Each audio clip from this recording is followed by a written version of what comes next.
Hello, everyone, and welcome. I want to thank you all for taking the time to join us for the Mentoring Youth Impacted by Opioids training.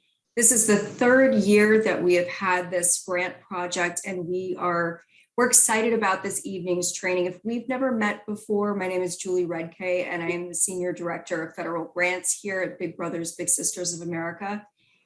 Tonight, our goal is to provide you with some up-to-date information about what you can do to protect your children against opioid abuse.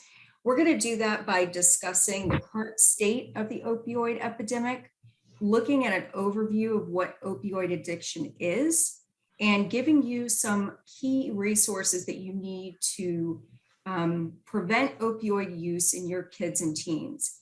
We're also going to be recording tonight's training to ensure that parents who weren't able to come to tonight's session will have the opportunity to attend virtually. We are so proud to partner with the Dea Educational Foundation to help provide these resources for you, our mentors, and the youth under this grant. Dea Educational Foundation, they model fighting drug abuse through education primarily. They proudly sponsor Operation Prevention, which is a joint endeavor between DEA and Discovery Education to combat a growing epidemic of prescription opioid misuse and heroin use nationwide. And we are so fortunate to have Michelle Morris with us, who serves as the National Training Director, Regional Manager, and Consultant on Special Projects for the DEA Educational Foundation Youth Programs. So she served more than a decade in the United States Secret Service, later worked to hone her business and communication acumen at Stanford University Graduate School of Business. And today she complements her work at the foundation with her current roles as Associate Director of the Design Lab at UC San Diego and president of the Design Forward Alliance. Michelle's also an accomplished dancer and choreographer, as well as a certified fitness, yoga, and Pilates instructor. All of that just makes me tired saying it. She wears many, many hats. She's based in San Diego, California, and she is the proud mother of a daughter who is by far her greatest teacher and really the reason that she's so passionate about the youth drug abuse prevention and the DEA Educational Foundation. Thank you so much for being here with us tonight, Michelle. Thank you so much, Julie. It is truly my privilege. And thank you everyone for joining us today. This is a really important opioid awareness training seminar. There really isn't a person in our community, whether it be the parents and caregivers on this call, or mentors, children, business professionals, whoever you are, that hasn't been affected by or impacted in some way by either abuse or misuse of opioids. We really hope that tonight's session is helpful and informative for you. We've got some amazing, and I mean that in the truest sense of the word, some amazing presenters. There'll be a lot of information tonight that we want to share with you. Please do think of this as a conversation. So as you're listening and maybe taking notes, know that there'll be opportunity for us to engage in Q&A both here and beyond this seminar. But right now, I'd like to jump right into to just somebody who I have known for several years and who is really not only a consummate professional, but Katie Drew. She joined the Drug Enforcement Administration in 2006. And she was the education coordinator for the DEA Museum at the time. Right now, she's the Senior Prevention Program Manager in DEA's Community Outreach and Prevention Support Section. In this capacity, she helps to educate the public and to communicate the administration's drug prevention messages.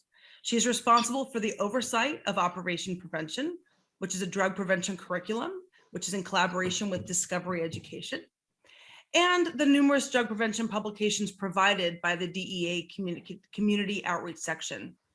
Katie previously worked as an interpretive science park ranger for the National Park Service, an environmental education specialist for the Smithsonian Institute, and a marine biologist for the National Oceanic and Atmospheric Administration.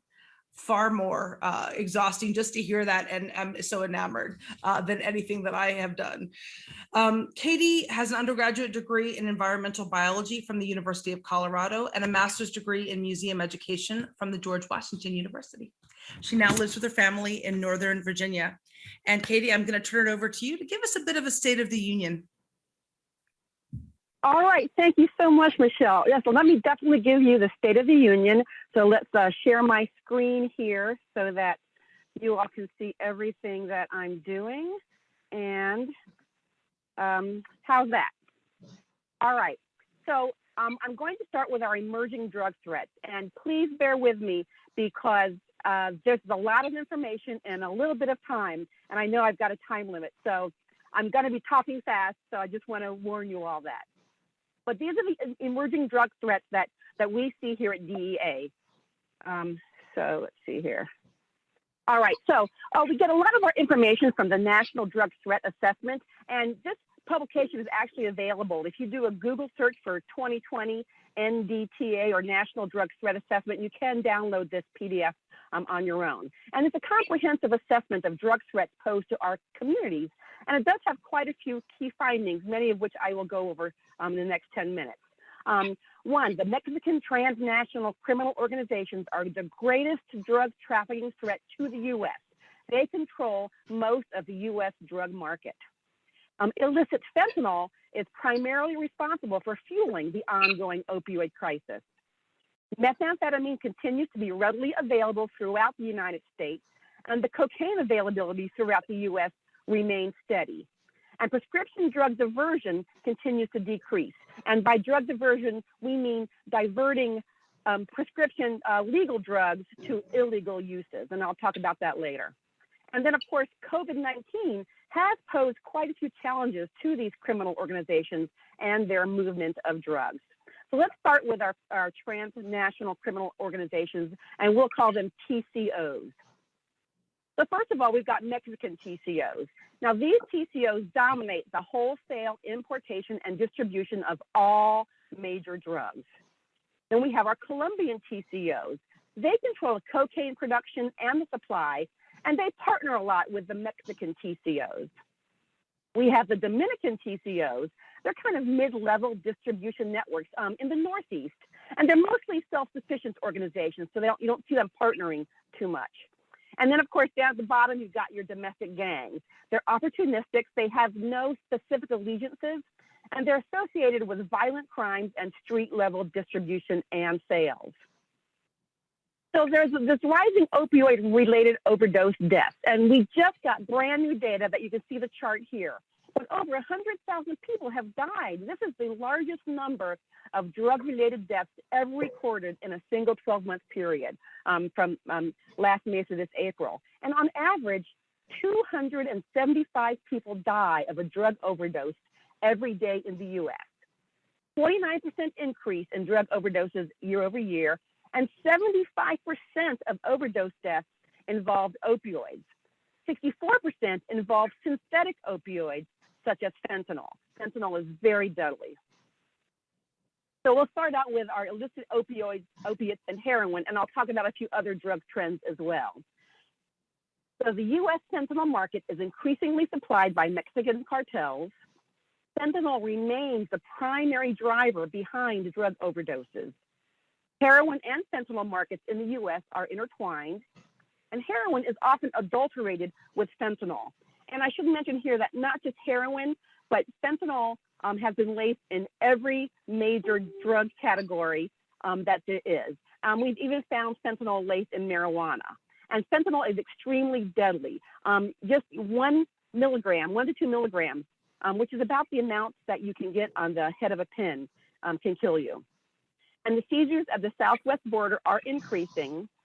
And then fentanyl-laced counterfeit pills are widely available.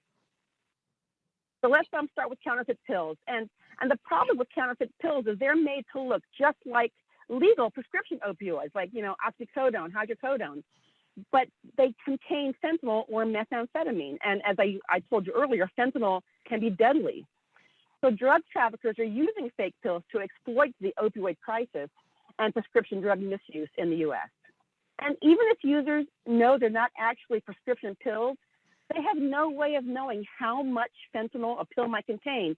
So even though some of the users may realize that there might be some fentanyl in them, because unfortunately, a lot of users hear that if there's fentanyl in something, they want it, but too much can kill, and they can't tell that.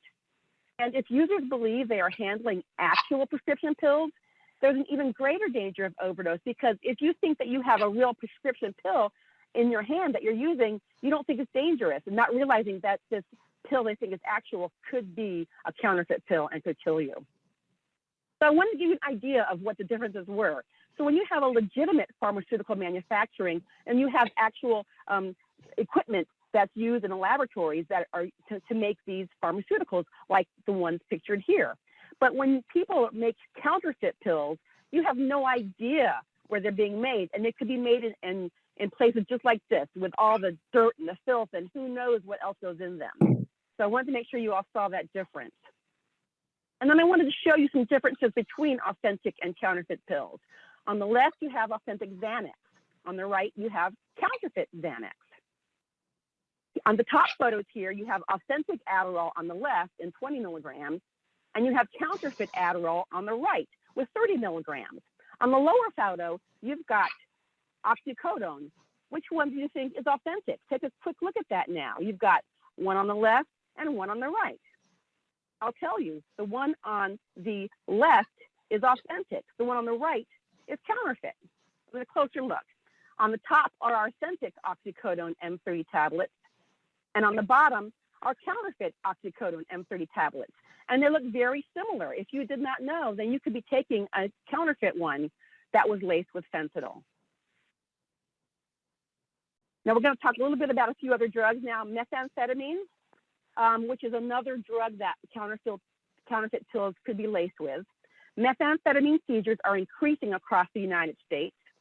The Mexican-based TCOs are the primary producers, and domestic Klan lab seizures are decreasing. And that's because methamphetamine used to be produced in the US, but when we started putting in some new laws and clamping down, they moved their production out to Mexico. So now Mexico is one of the biggest primary producers of meth.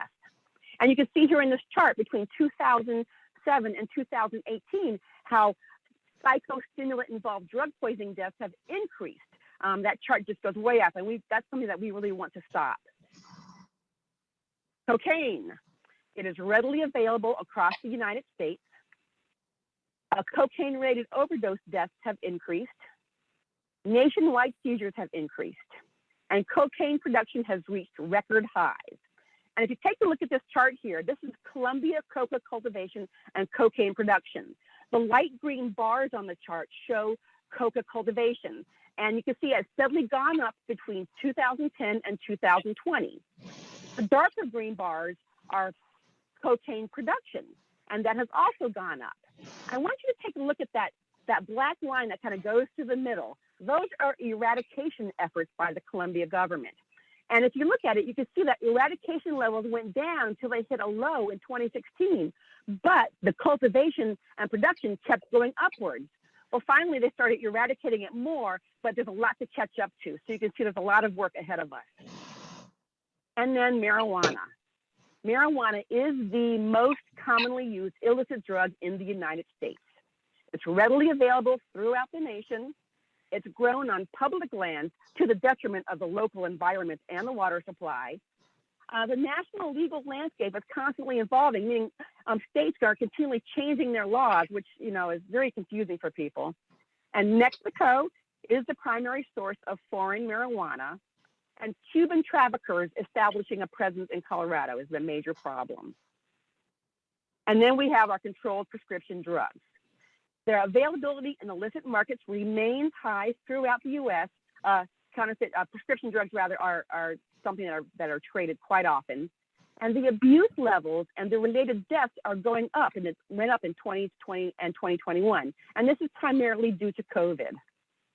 They are the second most abused illicit substance, and hydrocodone products are the most commonly misused pain relievers. And as you know, hydrocodone is an opiate.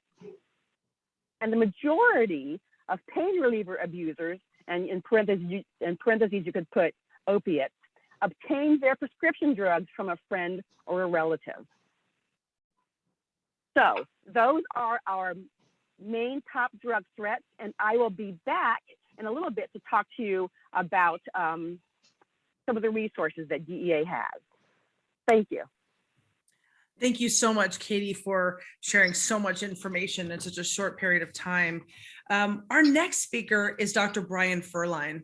Dr. Ferlin graduated from the MD PhD program at the University of Florida in 2008, the adult psychiatry residency program at the University of Texas Southwestern Medical Center in 2012, and the addiction psychiatry fellowship at Yale University in 2013. He is currently an associate professor of psychology at Yale and the director of the psychiatric emergency room at the VA Connecticut. Dr. Ferlin has a strong interest in medical student and resident education, particularly surrounding addiction psychiatry, and he also serves on multiple local and national committees in this role. In 2017, Dr. Ferlin was awarded the Irma Bland Award for Excellence in Psychiatry Resident Education through the APA. A year later, he was awarded the Clerkship Faculty Teaching Award for Outstanding Medical Student Educator and Role Model. And he's also passionate about emergency psychiatry and substance use disorders, and has presented and published his work surrounding the opioid use in the emergency room, in an emergency room setting. In 2019, he was inducted into the American College of Psychiatrists, an organization that recognizes excellence in clinical practice, research, academic leadership, and teaching. And we're so happy and fortunate to have Dr. Ferlin with us today to talk to us a little bit about these drug threats from a scientific and medical point of view. Dr. Ferlin. Okay, thank you so much. So as Katie said, a lot of information in a short period of time. I'll do my best. This is a really condensed from a couple hours into about 15 minutes, but we'll do the best we can. And I have so many questions for Katie after hearing that. And there's so much in parallel between what I do and what the DEA does. And it's amazing how these things overlap. So the way I want to start is imagine everybody in the audience that you're holding your breath, or if you'd like, you can actually hold your breath. So as you're holding your breath, it hopefully isn't difficult yet, but obviously at some point soon, it's going to become difficult. And maybe, 30 seconds in, it begins to become a little distracting. 45 seconds in, it becomes really all you can think about. Maybe a minute in, you start to think, I really need to breathe soon because I'm getting really uncomfortable. If we raise the stakes and you were holding your breath while being held underwater, and you knew you had to come up from out of the water or you could die, then the stakes would be raised considerably, and you would be thinking about that even more, right? So imagine that you're holding your breath and I'm speaking and you're doing other things and your family's around and whatever it is you're doing. At some point in this breath holding, nothing else is going to matter except taking a breath. It doesn't matter if you're listening to me. It doesn't matter if you're at home with your kids. It doesn't matter if you're at work. It doesn't matter what's going on in your life. Breathing becomes the priority. And if I said the only way you can breathe is if you buy the oxygen for $1,000, you wouldn't want to waste $1,000, but you would do it if it meant survival.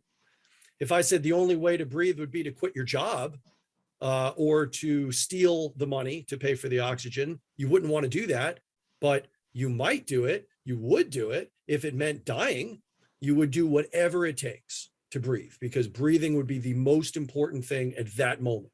And then when you breathe again, you don't feel high, you don't feel intoxicated, you just feel normal and you can go about functioning. And I want you to keep that analogy in the back of your mind, that when someone is addicted to a substance, whether it's alcohol or methamphetamine or cocaine that we heard about, or opiates, whatever that substance is that we're addicted to, once that brain becomes addicted, it interprets that substance as important as air or food or water. It's needed for survival. And the person will be willing to do anything it takes to obtain that substance, even at the expense of things that they love and care about.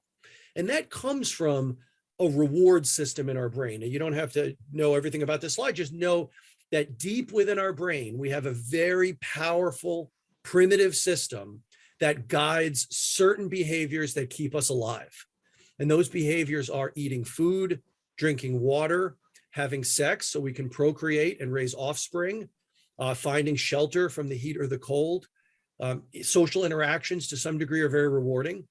These are things that give us a little surge of what we call dopamine in our brain, which is the pleasure molecule, which makes us feel good. So when we eat a really good meal, we feel good because that meal serves a very important biological purpose, which is to give us nourishment and calories. And in today's society, that's not that important, right? We don't need to worry about survival. We don't need to worry about procreating. Many of us don't want children and will never have children. But the purpose of this system is in times when it's needed, it will be sure that you find what you need to survive. Just like if you were starving to death of food right now, this lecture, this activity would not be very important to you. Finding food would be important to you. And that's the purpose of that system. It's designed to keep us alive and to keep our species alive by procreating. But we also have a cortex, which is the big part of the brain on the outside, that squiggly part of the brain. That's the part of the brain that's very highly evolved. That's the part of the brain that is for long-term planning.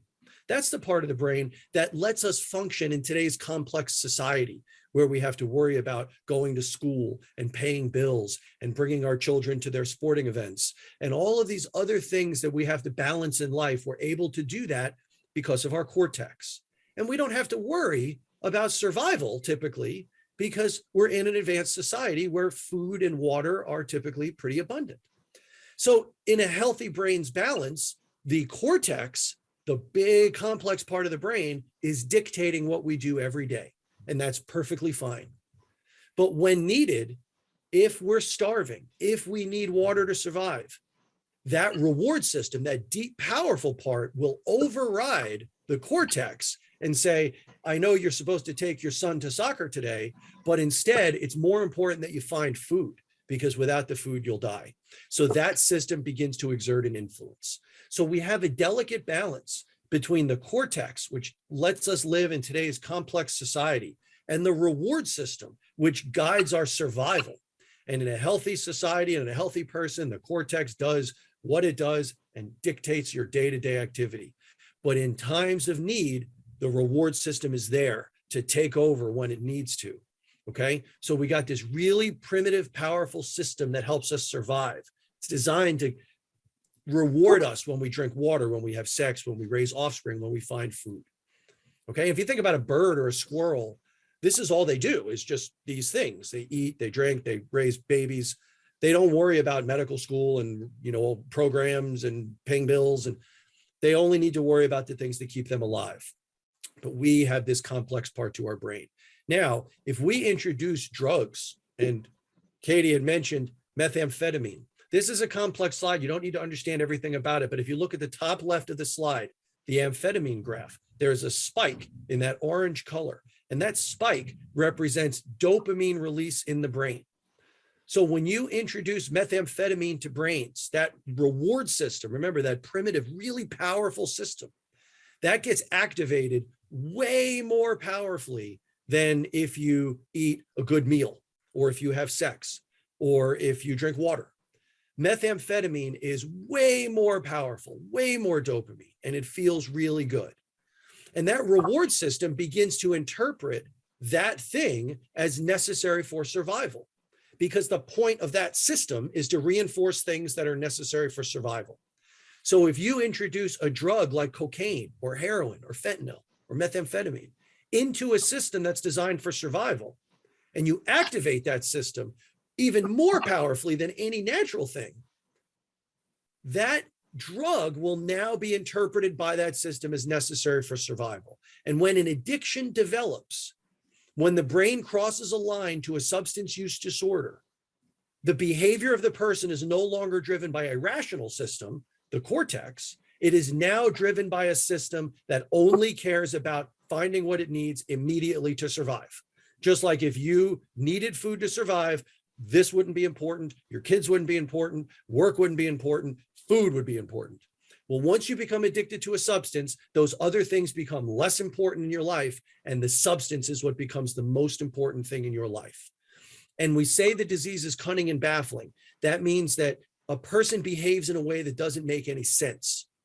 When a person is addicted to alcohol, they will drink alcohol at the expense of their family.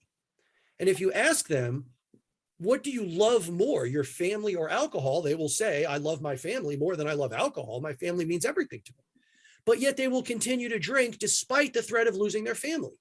Because deep within that brain, there is a primitive, powerful desire to find that substance, and that desire overrides anything the cortex wants. So even though they do love their family, they will choose, which is not really a choice, the disease will choose to drink alcohol because it's perceived as necessary for survival. And that's when a substance use disorder develops. Now, in the last few minutes, I just want to talk a little bit about opiates, because the progression to heroin or fentanyl is a really, really powerful thing that occurs in certain people. And an addiction to opioids can be deadly, as you heard, 100,000 overdose deaths now in a 12-month period, with most of them being related to opiates. And on the slide here is not how everybody gets addicted to opiates, but it is a very typical progression of how it occurs. You have typically a younger person, often with no other problems, who has some injury and is prescribed opiates or obtains opiates from a friend or a family. And often it's very innocent. And they start with opiates, but they feel really good. They like the way these pills make them feel, and they're seeking out more of these pills because it gives them a certain feeling that they've never experienced before. And for certain people, you will hear things like, the very first time I took a Percocet, it was the very first time I knew what love felt like, or it was the very first time that I felt happy in my life. These are the types of things you sometimes hear because they can be very powerful in certain brains. So the person begins to take it, likes the way they feel, and then wants more. They'll often go back to the doctor to get more. If the doctor won't give them more, they will go to other doctors to try to obtain more. At some point, they may start buying pills on the street because they're desperate to get more and the doctors won't give them more. And this is when it gets dangerous. As was mentioned, if you think you're taking a certain milligram dose of a Percocet, and in fact, you're taking fentanyl, that can kill you. But there is an inherent safety to people about pills because you know what you're getting. So people often take pills in escalating doses over a period of time, and it starts to get very expensive. The going rate for opiates in pill form on the street where I live is approximately $1 a milligram. So a single 30 milligram pill is approximately $30 for one pill. So people are spending their entire life savings trying to feed the habit of maintaining a pill addiction. So instead, people often switch to heroin or to fentanyl because that's significantly cheaper. And then they make promises to themselves that they'll never inject or that they'll never share needles. But over time, they draw these lines in the sand and often step over those lines and then draw a new line in the sand a little further away. Now, this is a typical progression, but it is not how everybody gets there. Sometimes people are at a party, they've never used any opiates before. Their friend says, hey, try this heroin and fentanyl I have. And they say, okay, I'll try it. That's another way it happens. But a typical progression is what's on the slide here. The medications that we have for opiate use disorder are really, really, really effective. So the downside of opiate use disorder is it can be deadly, but the good about opiate use disorder is we have very effective medications, and these are in fact more effective than the meds we have for other addictions. So the three medications are methadone, buprenorphine, and extended release naltrexone, which is also called Vivitrol. So I wanted you to be familiar with these names and to know that these are really, really, really important medications. So I'm going to stop there and I'm going to turn it over, and I'll be available for any questions or comments in a few minutes. Great. Thank you so much, Dr. Ferlin, not only for something so incredibly informative, but also for taking this very complex topic and making it accessible. I won't soon forget your breathing analogy from the beginning, and I imagine that others feel the same way. So now we've talked a little bit with the Dea Educational Foundation about the big drugs. We've talked with Dr. Ferlin about some of the medical and scientific side of these threats. We're going to turn it back over to Katie Drew to give us some resources as parents and caregivers. How can we learn more, and how can we add to our toolbox as we confront this on a more personal level? Katie? All right, thank you so much. And I'll start where I left off last time. And I did neglect to mention that you can find a lot of this information on our main DEA website at www.dea.gov. But we do have quite a few resources available through our website, and I'm going to go over them now. I'll start with our website, and I'm going to go clockwise here and start with our first website is Get Smart About Drugs. It's getsmartaboutdrugs.com, and this is a website for parents, educators, and caregivers. It has a variety of information. It's got different stories on it. It has information about various drugs and drug paraphernalia. It has videos. There's a lot of information there. So if you are a parent, educator, or caregiver, or just somebody who wants to know more about drugs, you can find a lot of that information on this website, getsmartaboutdrugs.com. And that's also where you'll find our publications, which I'll talk about in a little while. And moving on, we do have a website that is just for teens. It's called justthinktwice.com. And it has a lot of the same information that the Get Smart About Drugs website has, except that it's for teen audiences. So you can go on there, you can still find information about drugs, about drug paraphernalia, stories, a variety of things, but the way that it's set up is really set up for teens. And in fact, if you go on both Get Smart About Drugs and Just Think Twice, you can actually ask for email updates. That's another resource that we have. Then continuing around our circle, we have one that's campus drug prevention. It's actually the only one with a .gov extension, campusdrugprevention.gov. And that particular website is for college and university professionals. So if you want to do a drug program on campus or have information about that, you can find a lot of that information there. We also have publications, the same publications, but they're for a college audience. We have more resources, and we have podcasts. So for you parents, teachers, caregivers, teens, and higher education, we have those first three websites. And then I'm going to spend a little bit of time, not too much time, talking about Operation Prevention. And this is our partnership with Discovery Education. We started this about 5 years ago, and initially it was a curricula that was for students initially in middle school and high school about opioid prevention. And as we went through it, we added elementary lessons because we were asked about that and how sad that we have to start in elementary school, but how necessary. And so this is a set of curricula for 3rd grade through 12th grade. So there's an elementary section, a middle school segment, and a high school segment. And it has a bunch of different components to it. So there are downloadable lesson bundles that include an interactive PowerPoint lesson and an educator's guide. There are virtual field trips. There are videos. There is a self-paced module. And as I mentioned, the original one was just on opioids, the prevention of opioids. So our lessons were the science behind opioid addiction, and then what we can do as a community to help combat that. And so it was a fantastic program. Comes with standards of learning, which are SOLs. And after we got through that, we were asked, we'd love to have some other drugs on there as well besides just opioids. So we went back to Discovery and we added 6 additional drug categories. Those particular 6 categories are geared for students in elementary school and middle school. That doesn't mean that high school students can't use them, but for the standards of learning, they are there. And then we also added a segment for tribal audiences. So we have a brand new segment called Good Medicine Bundle, which was created for tribal audiences, but that doesn't mean it's just for tribal audiences. And rather than talking about, drugs are bad, don't do drugs, it really kind of talks about how to live your life in ways that you don't need drugs, how to make good decisions so you don't make bad decisions to do drugs. And so that's Operation Prevention. And I'm happy to say that we got approval to work on a brand new segment that deals with counterfeit pills. And hopefully that will get released in spring of 2022. But as Brian was talking about how, the brain reward system, there's a section on the brain reward system in Operation Prevention.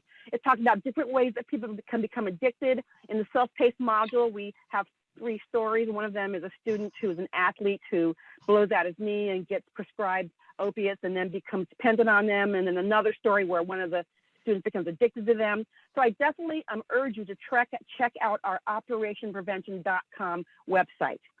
And then one more segment we have is for employees and employers. So if you're an employer and you're required to give drug prevention information and training to your employees specifically about opioids, we have a workplace module on that website as well.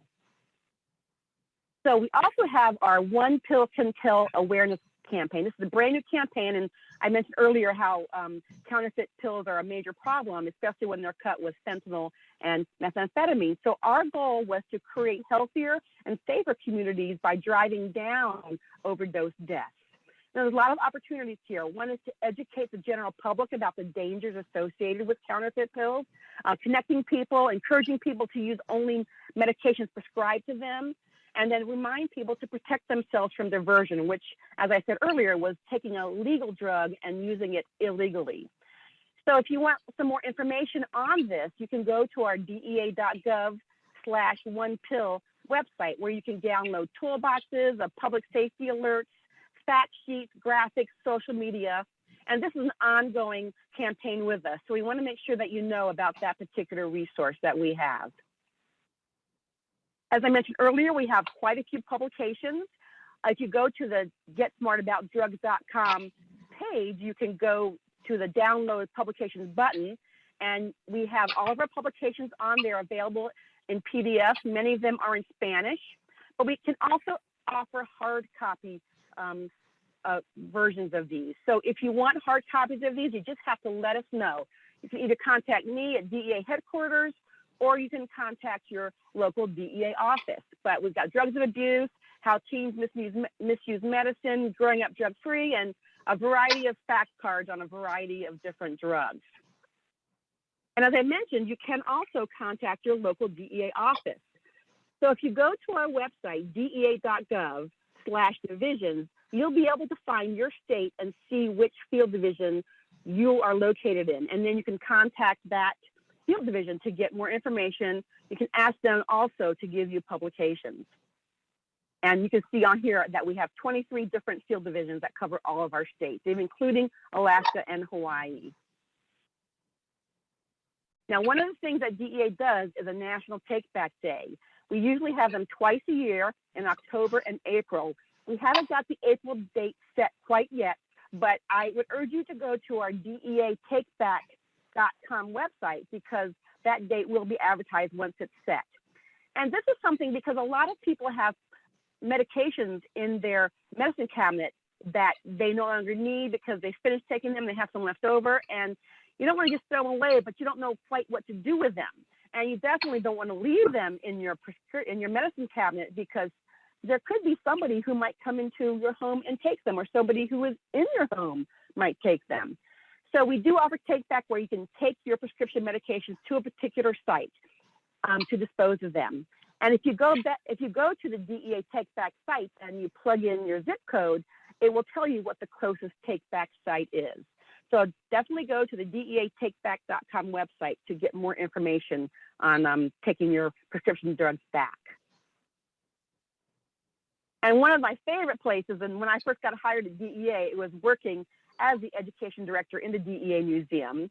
And the DEA Museum is a fantastic resource. We would love you to come visit it if you're in the DC area. It's at our headquarters in Arlington and was totally renovated. We have brand new exhibits there. But even if you can't visit the museum in person, you can go to the museum website at deamuseum.org, because we have a lot of information that's on that website. We have some of our exhibits online, some of our previous exhibits. We also have some things that you can download. We have some information for kids in our Junior Special Agent program, but definitely check out deamuseum.org. We also have some information on our traveling exhibit, which you can find at drugexhibit.org, but we should also have it on our deamuseum.org website. And we have a traveling exhibit that goes from city to city to city. So even if you're not able to come to headquarters to see the museum, you can get some of this information if it's in a city near you. And even though DEA doesn't deal with treatment, we in the Community Outreach and Prevention Support section want to make sure that you all have all the resources that you need. So we have our sister agency, SAMHSA, the Substance Abuse and Mental Health Services Administration.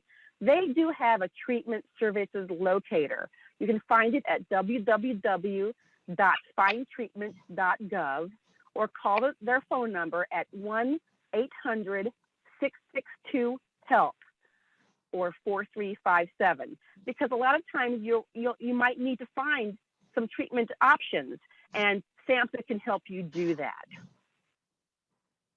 So one of the things that we do at DEA and our community outreach and prevention support is to work to help make communities like yours safer and healthier. So you can contact me anytime. Here's my information. You can call our main line there. You can email us at community.outreach@dea.gov. And you can also find us at dea.gov/community-outreach. And that's about all I have. I think I've taken up my 10 minutes. I want to make sure that you have my contact information, but I also believe that you can get this information from the web hosts as well. Thank you. Thank you so much, Katie, and the DEA and all your partners for all of those resources that are for and from so many points of view. And for all of our parents and caregivers on the call, know that you can ask some questions about that in a moment, but we've got something really special this evening for you, or this afternoon, depending on where you are. Steve Murphy. Steve Murphy is our special guest. He's also a parent, but Steve is someone who started out as a police officer in a small West Virginia town, and then moved his way up to Deputy Assistant Administrator of the DEA. During his 37 years in law enforcement, Steve was stationed all around the world, most notably as one of the 2 Americans present and involved in the hunt for the largest cocaine distributor in the world, Pablo Escobar. Murphy was present during the chase and eventual shooting resulting in the death of Escobar. And for all the photographs that you might have seen around this case, those were all taken by Steve himself. Instead of accepting that he would never again work a drug trafficking case of that size and magnitude, Murphy continued to aggressively pursue local and international drug dealers, such as he had pursued Pablo Escobar. His work ethic, conviction, integrity, and character are so clear and assisted him in climbing the ranks within the DEA before his retirement in July 2013. But he's retired, not retired, because he continues to serve in law enforcement roles and lectures around the country on drug trafficking trends, security-related challenges, and what it's like to pursue a criminal, such as someone like Escobar.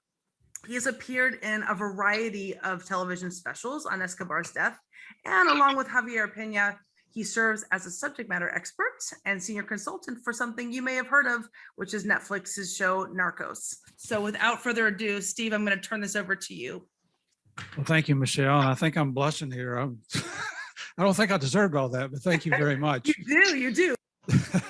And just a quick thank you to the big brothers and big sisters, the Dea Educational Foundation and DEA, for giving us an opportunity to get together with you for a few minutes tonight to just discuss what's going on, something that affects us all. Now, what I'm getting ready to tell you is going to be a repeat of what Katie and Brian have told you a little bit. But, you know, it was it was a fluke of fate that I got to work on an investigation that involved the manhunt capture of Pablo Escobar, who was the world's first narco terrorist, a mass murderer. And then later in life, you know, towards the end of my career there, the opportunity came along with Netflix to help consult on the show Narcos. Believe me, all of that is the last thing I ever thought would happen in my life. I really wasn't sure what I was going to do after law enforcement, but it's worked out pretty good. And what that's done is given a platform for Javier and I to come out and join partners with other agencies and other people to discuss this. Because like we say, just because I retired from law enforcement, it doesn't mean that my oath ever expired. So as a parent, as a grandparent, I have 4 children, adult children. I have 5 grandchildren now. Just like you, excuse me, I have a very vested interest in what's going on out there, especially in the world of illegal narcotics. There's become so prevalent. You know, Katie was talking about the statistics. Think about that. 275 Americans a day dying from drug overdose. I mean, now that's just a number. So I heard another gentleman, another retired DEA agent, put this in perspective. Just think about if a jet airliner, how many passengers travel on a jet airliner every day? What can one passenger jet carry? Roughly 150 to maybe 300 people. Well, think if one of those jets crashed every day here in the United States, what would the outcry be? Would that get our attention? That puts that number into a better perspective to me, because I fly quite a bit. You know, it doesn't give you that comfortable feeling, but it's such a huge number that continually grows year to year. By the end of this month, who knows what the number will be. It's, you know, the fact that we've gone over 100,000 really should grab some people's attention. Let's talk a little bit about the bad guys.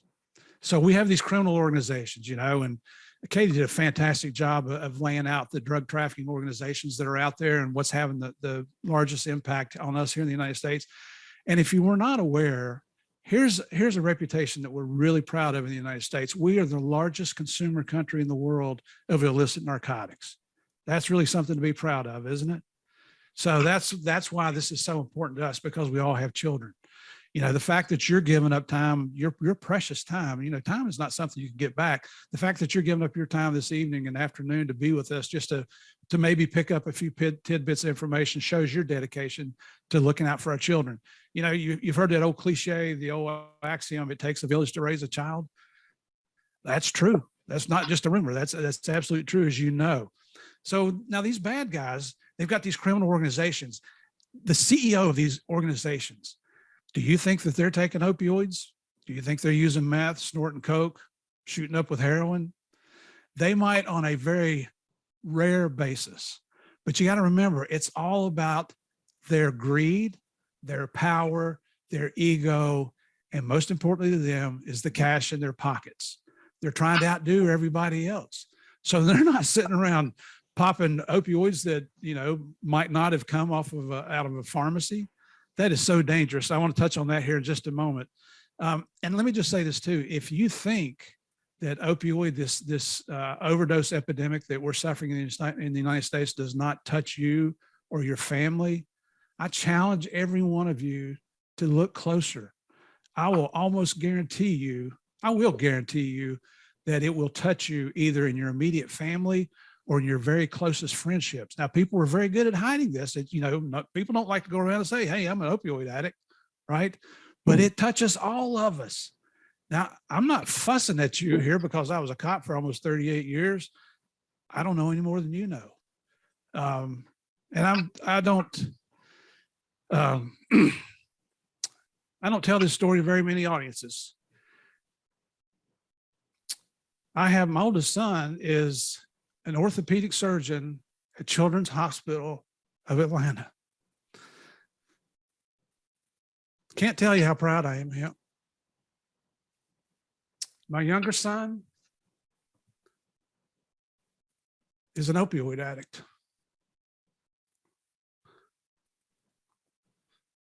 Boy, I never thought this would happen tonight. So that's why I say it touches us all. That's what makes this so important to me. You know, if I can change one life, let's do that. So let's get back on track here now, talking about counterfeit medications. That's why it's so important to me, folks. And I'd appreciate if you didn't share that story, but I mean, it's that important that I'm going to share that with you. So you heard Katie talk about the one pill can kill. That's just not a motto that she came up with or somebody in Washington came up with. It's absolutely true. They talked about counterfeit medications. She showed you those examples, or Brian showed us examples of a real versus a counterfeit medication. Shoot, some of the counterfeit medications look better than the real ones. It's the way I saw some of those pictures you were showing us there. But there is no quality control. And that photograph of where they're making the counterfeit medications out there in the jungles, in the deserts, and they're throwing everything into cement mixers. And here's the issue. When they roll those cement mixers, they do it a few times. You got your fentanyl or whatever your active ingredient is in there with the binders. Then they put it in a pill press and they press out these pills.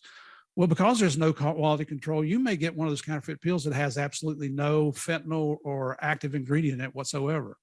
but you might get that fentanyl pill that was on the other end of the spectrum. And when Katie was saying that it only takes a few milligrams, micrograms, think of it as grains of salt. We all know what a grain of salt looks like. 2 or 3 grains of salt can be enough to kill you, to overdose. And if you don't have naloxone, Narcan kits, you know, I've asked my son, well, how would you save somebody like that? He said, Dad, if you don't have the equipment you need, that's a dead person laying there on the table. There's nothing you can do for them. So a couple of things that my partner Javier and I have done. We've taken this very seriously. We've partnered up with some other organizations, specifically these here tonight with us. We've gone on Capitol Hill twice, once on the House side, once on the Senate side, to try to educate our legislators about counterfeit medications. We've spoken to the American Legislative Exchange Conference, an annual conference where legislators from all 50 states to get together and discuss problems. You would be shocked to know how many of our legislators were not aware that counterfeit medications were a problem in our country. That's not a comfortable feeling. And, you know, to drive that point home, now, Katie has access to people who have sad horror stories of family members who have died. Well, we do too. One lady, Carrie, I won't give her whole name. Her son was 23 years old, lives in California, athlete, was suffering from hives. And there's a reason I'm telling these stories here, so I'll get to it in just a second. He was suffering from hives. He couldn't sleep that night. He'd been out with his girlfriend on a date, came in. A friend of his had given him a Xanax. He took a quarter of one Xanax pill, went to sleep, never woke up again, because that was counterfeit medication that contained fentanyl. There are 3 sisters that are on our team. One was the manager of an Outback steakhouse in Southern Florida. They received a shipment of food and materials that day. She helped unload boxes. She pulled a muscle in her back. She was suffering muscle pain. I mean, we've all done that. And believe me, as you get older, it happens more frequently. But one of her friends said, hey, I've got a muscle relaxer, take this. She took it, she passed out, she never woke up again. Now, why am I bringing up the same story that Katie's already told you about? It's to stress the point to you how important it is for you to know this, but also especially to get this to your children. Never, never, never accept any pill, any medication from anybody else but a reputable pharmacy, period. I mean, you know, I do trust my wife. I would take an Advil from her, but other people, my friends, my colleagues, people that I've trusted my life to out in the field, I won't accept anything. I won't even take an Advil. I won't take a Tylenol from them, because you just never know. They have the best intentions. They're not trying to kill me, but if they got it from somewhere else, who knows where that came from. So if you don't remember anything else I said tonight, please remember that. So what can we do? Well, these educational seminars, this is a big help, and I hope I'm not going over my time limit here too much, but I just want to say I'm a huge proponent of education. I think that's probably one of the best things we can do, especially for our young people. And you know what? I'm a proponent at the very youngest possible age. And I'll give you an example. I was telling Jill about this the other day. My 4-year we live in Central Florida now, and we live on a small lake. Well, there's about a 10-foot alligator that likes to come around about once a week and say hello. And, you know, he stays in the water, but he does come up on the edge of our property. My wife calls him Big Al. I call him Boots, because I think I might make a pair of boots out of him someday. But anyway, so my 4-year-old granddaughter's out there and she's all excited. Oh, Pops, look at the alligator, look at the alligator. So we walk out on the back patio, not to go out in the grass. And you know how little kids are, they're fearless and they feel like nothing can overtake them. And she starts yelling at the alligator, Mr. Alligator, I'm going to get you. I'm going to come down and I'm going to smack you on top of the head. Well, let me tell you, there's not a lot of things in life that scare me. That scares me. I grabbed her up. Her name's Danielle. I grabbed her up and I started telling her the dangers of an alligator. Before I knew it, she was in my arms. Pops, let's go back in the house. Did I scare the crap out of her? I hope I did, because I never want to have to worry about her going out in the backyard and getting close to an alligator, right? So that translates over to how do we teach our kids? Get in at the elementary school age. We can't put all the responsibility on our teachers, though. We need that education in the home. We need that education from our legislators, from our law enforcement, from our faith-based communities, from every aspect of our life. We all need to be preaching that same message about the dangers of medications.